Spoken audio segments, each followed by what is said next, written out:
जब भी हम इंग्लिश में ग्रामर की बात करते हैं तो प्रीपोजिशंस का नाम सबसे पहले आता है। प्रीपोजिशंस इंग्लिश ग्रामर में बहुत ही ज़्यादा इम्पॉर्टेंट टॉपिक है।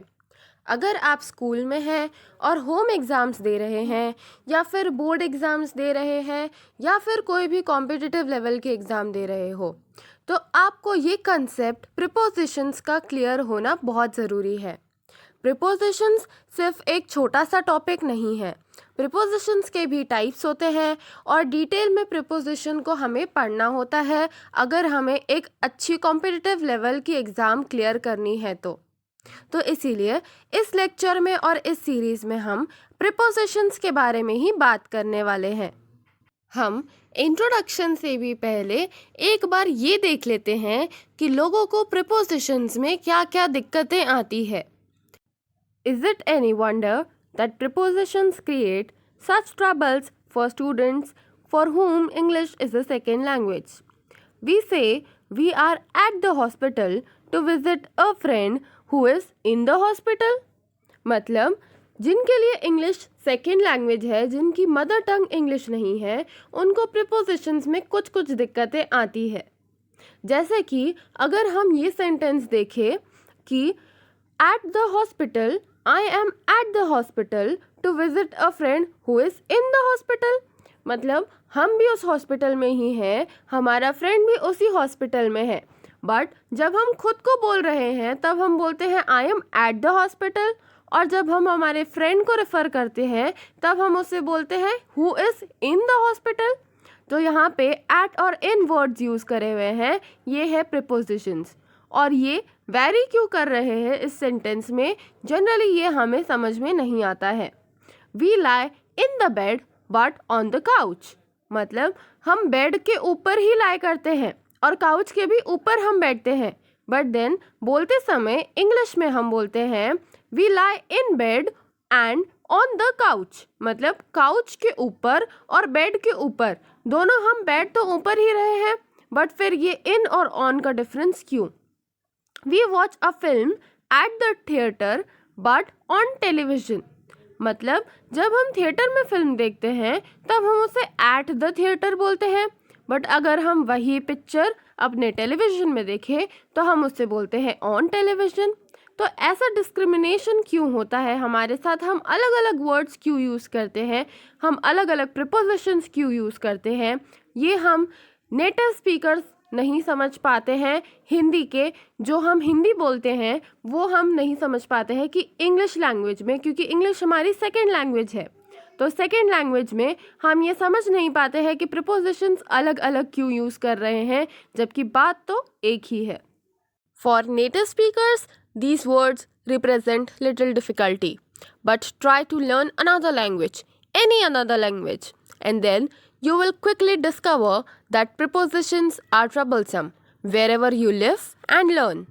इसका मतलब ये हुआ कि जो हम हमारी मातृभाषा होती है उनमें प्रीपोजिशंस आराम से लगा लेते हैं, पर अगर हम हमारी लैंग्वेज से हट के कोई भी और दूसरी लैंग्वेज सीखें तो हमें प्रीपोजिशंस लगाने में उसमें भी दिक्कत आएगी। ये सिर्फ इंग्लिश में नहीं, कोई भी अलग लैंग्वेज अगर हम सीखें तो हमें उसमें भी प्रीपोजिशंस लगाने में दिक्कत आनी है। या अगर कोई इंग्लिश स्पीकर हमारी लैंग्वेज सीखे तो उसे भी सेम डिफ़िकल्टी फेस करनी पड़ेगी। अब हम देखते हैं व्हाट आर प्रीपोजिशंस। प्रीपोजिशंस आखिर होते क्या हैं? अ preposition describes a relationship between other words in a sentence. In itself, a word like in or after is rather meaningless or hard to define in mere words. For instance, when you try to define a preposition like in or between or on, you invariably use your hands to show how something is situated in a relationship to something else. Prepositions are nearly always combined with another words in structures called prepositional phrases. अब इसका मतलब क्या हुआ कि prepositions होते क्या है? अब हमने इतनी लंबी सी डेफिनेशन तो दे दी, बट हमें ये अच्छे से समझ नहीं आया कि prepositions आखिर में होते क्या है, उनका मतलब क्या होता है। तो prepositions वो वर्ड्स होते हैं जो एक सेंटेंस में अलग अलग चीज़ों के बारे में, अलग अलग चीज़ों के बीच में जो रिलेशनशिप है उसे डिस्क्राइब कर रहे हैं। फॉर एग्ज़ाम्पल, अगर मैं बोल रही हूँ कि चाय टेबल पर रखी है, तो चाय और टेबल अलग अलग चीज़ें हैं, बट उनके बीच का जो रिलेशनशिप है कि वो चाय टेबल के ऊपर रखी है, वो हमें कौन बता रहा है? पर। जो हमारा हिंदी में शब्द है पर, वो बता रहा है कि उस पर रखी है। तो ऐसे ही इंग्लिश में जो ये वर्ड सिचुएशन बताते हैं, दो चीज़ों के बीच में एक रिलेशनशिप बताते हैं, उनके बीच का कनेक्शन बताते हैं, उनको हम बोलते हैं प्रीपोजिशंस। जो प्रीपोजिशंस होते हैं वो खुद में एक डेफिनेशन नहीं होते हैं, उनको हम किसी भी तरह से कुछ शब्दों में डिफाइन नहीं कर सकते हैं। अगर हम उन्हें डिफाइन करने की कोशिश करें भी तो हम हमारे हाथों का यूज़ करके उनकी पोजीशन बताने लग जाते हैं कि ये चाय उस पर रखी थी, मतलब किसी की ऊपर रखी थी, और हमारे हैंड्स ऑटोमेटिकली मूव करने लग जाते हैं। तो इसीलिए जैसे कि अगर हम एक प्रपोजिशन वर्ड ले इन या आफ्टर या ऑन, तो क्या इन शब्दों की कोई डेफिनेशन होगी? नहीं, इन शब्दों को हम डिफाइन नहीं कर सकते हैं। एट लास्ट हम ज़्यादा से ज़्यादा यही बोलेंगे कि ये सारे वर्ड्स क्या हैं? ये सारे वर्ड्स हैं प्रीपोजिशंस। और प्रीपोजिशंस क्या होते हैं? प्रीपोजिशंस वो वर्ड होते हैं जो सेंटेंस में कुछ दो चीज़ों के बीच में रिलेशनशिप बताते हैं, उनकी सिचुएशन बताते हैं या उनकी पोजीशन बताते हैं, उनको हम बोलते हैं प्रीपोजिशंस। और जब हम प्रीपोजिशंस के साथ में कुछ इधर उधर वर्ड्स यूज़ करते हैं, उनको हम बोलते हैं प्रीपोजिशनल फ्रेजेस। फ्रेज का मतलब होता है ग्रुप ऑफ वर्ड्स। इसका मतलब ये हुआ कि हम प्रीपोजिशंस के साथ में कुछ प्रीपोजिशनल फ्रेजेस भी यूज़ करते हैं सेंटेंस में, ताकि हम उस प्रीपोजिशन को एक ढंग से व्यक्त कर पाए, उस सेंटेंस में लगा पाए। अब हम आते हैं क्लासिफिकेशन ऑफ प्रीपोजिशंस पे। मतलब प्रीपोजिशंस को हम कितने लेवल्स में क्लासिफाई कर सकते हैं। तो जो मेजर क्लासिफिकेशन होता है वो होता है दो पार्ट्स में। जो प्रीपोजिशंस होते हैं उनको हम दो पार्ट्स में डिवाइड करते हैं। पहला, based on their use in a sentence, मतलब किस तरह से हम उस प्रीपोजिशन को एक सेंटेंस में यूज़ कर रहे हैं, उस पे ये क्लासिफिकेशन बेस्ड है। और दूसरा, based on the construction of prepositions itself, मतलब जो प्रीपोजिशन है उसका कंस्ट्रक्शन किस तरह से हुआ है, उस पे ये क्लासिफिकेशन बेस्ड होता है। तो अब ये जो मेजर कैटेगरीज के क्लासिफिकेशन है, ये आगे चल के और ज़्यादा ब्रांचेस में डिवाइड होते हैं।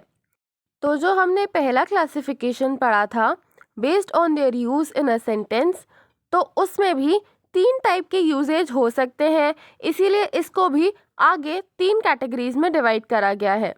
पहला, प्रीपोजिशन ऑफ प्लेस, दूसरा प्रीपोजिशन ऑफ टाइम, और तीसरा प्रीपोजिशन ऑफ मूवमेंट। मतलब पहला जो क्लासिफिकेशन है वो जगह के हिसाब से है, दूसरा वाला जो क्लासिफिकेशन है वो है टाइम के हिसाब से, और थर्ड वाला जो क्लासिफिकेशन है वो मूवमेंट के हिसाब से है। अब जो हमने सेकेंड टाइप का क्लासिफिकेशन पढ़ा था, उसके भी 8 टाइप के क्लासिफिकेशंस है। जो है पहला सिंपल प्रीपोजिशन, दूसरा कंपाउंड प्रीपोजिशन, मतलब जैसे हमें नाम से समझ में आ रहा है कि दो प्रीपोजिशंस को मिला के एक कंपाउंड प्रीपोजिशन बना है। तीसरा डबल प्रीपोजिशन, और चौथा डिस्गाइज्ड प्रीपोजिशन। फिफ्थ है हमारा फ्रेजल प्रीपोजिशन, सिक्स्थ है participle preposition, seventh one is detached preposition, और एट्थ वाला है अप्रोप्रिएट प्रीपोजिशंस। तो ये जो 8 टाइप के क्लासिफिकेशंस हैं और इसके पहले के 3-4 टाइप के क्लासिफिकेशंस है, ये हम आगे अगले सीरीज़ में ढंग से इसे कवर करेंगे। एक एक कैटेगरी पे हम डिटेल्ड लेक्चर्स लेंगे। तो इसीलिए आई विल सजेस्ट कि आप इस सीरीज़ में एंड तक के बने रहिए, और जो नए नए हम वीडियोस डालते रहें उन्हें आप रेगुलरली देखिए, ताकि आपका ये जो कंसेप्ट है अबाउट प्रीपोजिशंस वो क्लियर हो जाए और आप कॉम्पिटिटिव लेवल की एग्ज़ाम क्लियर कर पाएँ। Thank you so much for watching this video till the end.